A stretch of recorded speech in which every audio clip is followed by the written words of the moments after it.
دا یو خور سوال کړی دی چې یو چا راته دا ویلي چې د جنکو له دا غوږونه سوري کول دا ناروا دي، نو چې دا کار روا دی که ناروا دی؟ الجواب، بعض علماو دا خبره کړې ده چې دا غوږونه سوري کول زنانو دپاره دا حرام دي. ولې؟ وایي ځکه چې دې سره هغوی ته تکلیف میلاویږي او الله نه غواړي چې انسان ته هسې تکلیف میلاو شي. دا د هغوی یو خبره ده. بل هغوی دا وایي چې دا غوږ سوری کول او دې ته دا والی اچول څه داسې ضروري ډول او سینګار خو نه دی چېرې لازم به دا غوږ ته دا شی اچي.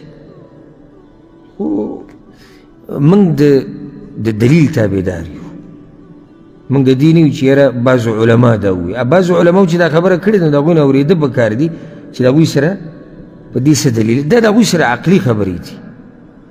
که موږ راواپس شو حدیثونو ته او د صحابیاتو ژوند ته، نو هغې نه دا خبره واضحه کېږي چې زنانه چې دا غوږونه سوري کوي دا جایز دي او په هغې به دلیل وښیم. یو دلیل دا دی لکه عبدالله بن عباس مشهور روایت دی په صحیح بخاري صحیح مسلم کې چې رسول صلی الله علیه وسلم یو پیر د جمعې د اختر خطبه وکړه. نو یو خطبه نارینهو ته وکړه، دویمې له کوم ځای ته راغی؟ زنانو ته. فوعظهن، نو زنانې ویرولې د الله نه، نصیحت یې ورته وکړو. وامرهن بالصدقه، ورته وی صدقې ورکوئ، د الله په لار کې مال ولګوئ. نو فرأيتهن يهوين إلى آذانهن وحلوقهن إلى بلال.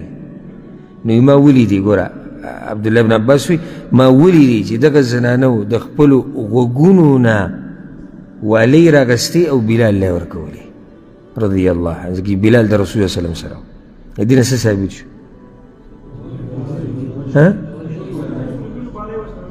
غوږونه والی استعمال کړي، والی چې استعمالوي نو غوږ به ورله سوری کې. یو روایت کې داسې راځي چې فجعلن یلقین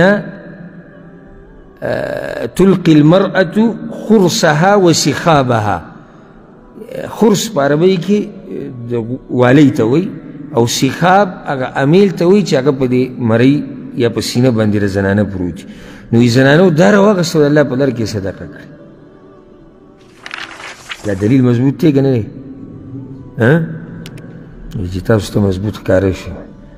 دویم دلیل په بل والا، عایشه رضی الله عنها رسول صلی الله علیه وسلم ته د هغه 11 زنانو قصه کړې وه.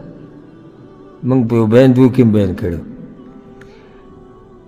د 11مې ښځې د خپل خاوند صفت کړی د ابوزرع، او دا روایت مشهور هم دی په دې باندې حدیث د ام زرع، ځکه چې دا ښځه د خپل خاوند نه انتهایي خوشحاله وه.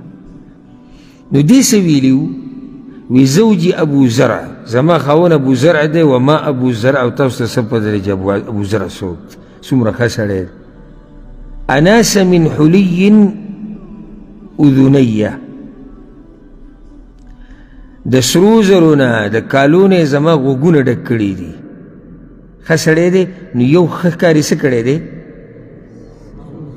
چې زما غوږونه د کالو نه ډک کړي دي. نو سړی چې په دې کې څه دلیل دی؟ تاسو ما پوه کولی شئ؟ نو صحیح شو، هغې سوري کړي وو، خو دا دلیل دی په دې چې دا کار جایز دی. بارک الله فیک.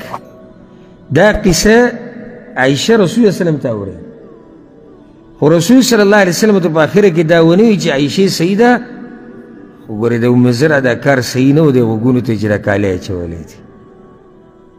پوه شوئ که نه؟ په دین باندې پوهېدو دپاره توفیق د الله د طرف نه او تیز ذهن پکار وي.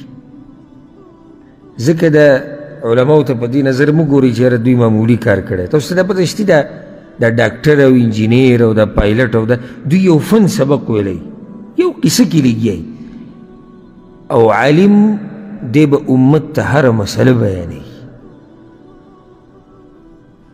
نو دا ګران کار دی، خو چې الله یې چاته احسان کړي، ته به د یو ځای نه دلیل پیدا کړې، د بل ځای نه به را پیدا کړي. الغرض زنانه غوږونه سوري کولی شي. دا خور وایي چې دا نوی ویسټایل لا وته چې دا بره دا کرچې چې کوم دی دا سوری کوي د غوږ دا هېڅ خبره نه ده که بره سوری کوي او که لاندې سوری کوي او که پوزې سوری کوي دا هم څه خبره نه